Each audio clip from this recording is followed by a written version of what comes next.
So many women think DARVO only happens in personal relationships with a partner, a friend, maybe even a family member.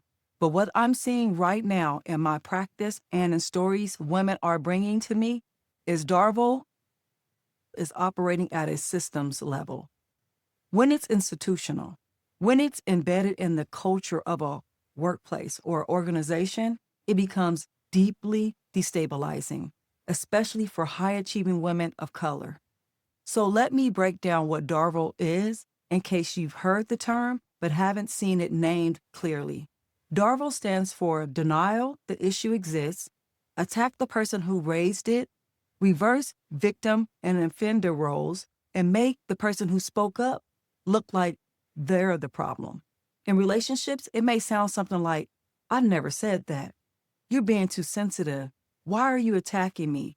When this happens institutionally, when it's the system doing it, it's much harder to name because the denial is subtle, the attack is indirect, and the reversal, it happens through policy, through performance reviews, and through who gets invited into which rooms. It's systematic gaslighting. And when you can't point to one person or one moment, it becomes much easier to internalize. Much easier for you to think, maybe I'm overreacting. Maybe it's me. But it's not. Now, here's where it gets even more complex. When you are a woman of color in a predominantly white system, or a Black woman in spaces where you are already hypervisible and undervalued at the same time, the stakes are different. You're being watched more closely. Your tone is being scrutinized, and your facial expressions are being read as attitude. Your clarity is being called aggressive, and your silence is being called disengaged. So when DARVO shows up at a systems level, it doesn't just deny the harm, it monitors your response to the harm. Think about that.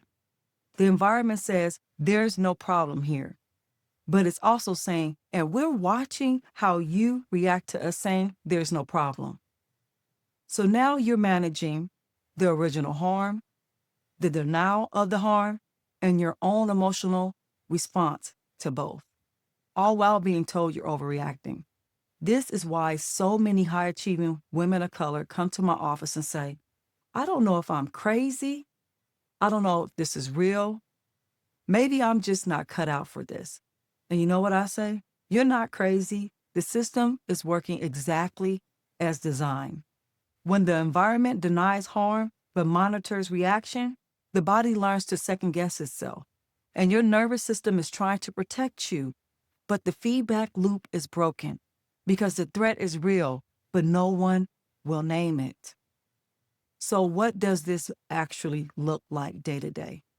It looks like replaying conversations over and over, trying to figure out what you did wrong, over preparing for every meeting because you know one slip up will be used against you, second guessing yourself even when you know you're right, and carrying tension in your shoulders, waking up 3 a.m. with your mind racing, snapping at your kids or your partner, not because you want to, but because you've been holding it all together all day and there's nowhere else for it to go.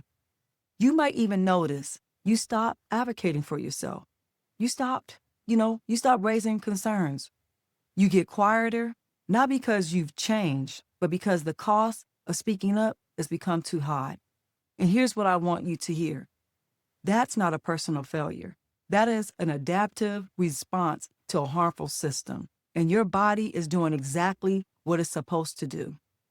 It's just the system, and it won't admit that it's doing it to you. Now, if this is resonating with any of you, I want you to know you're not alone, and you're not imagining it. These are the kinds of conversations I hold space for quietly, intentionally, and with lots of care, because clarity requires safety, and you deserve both.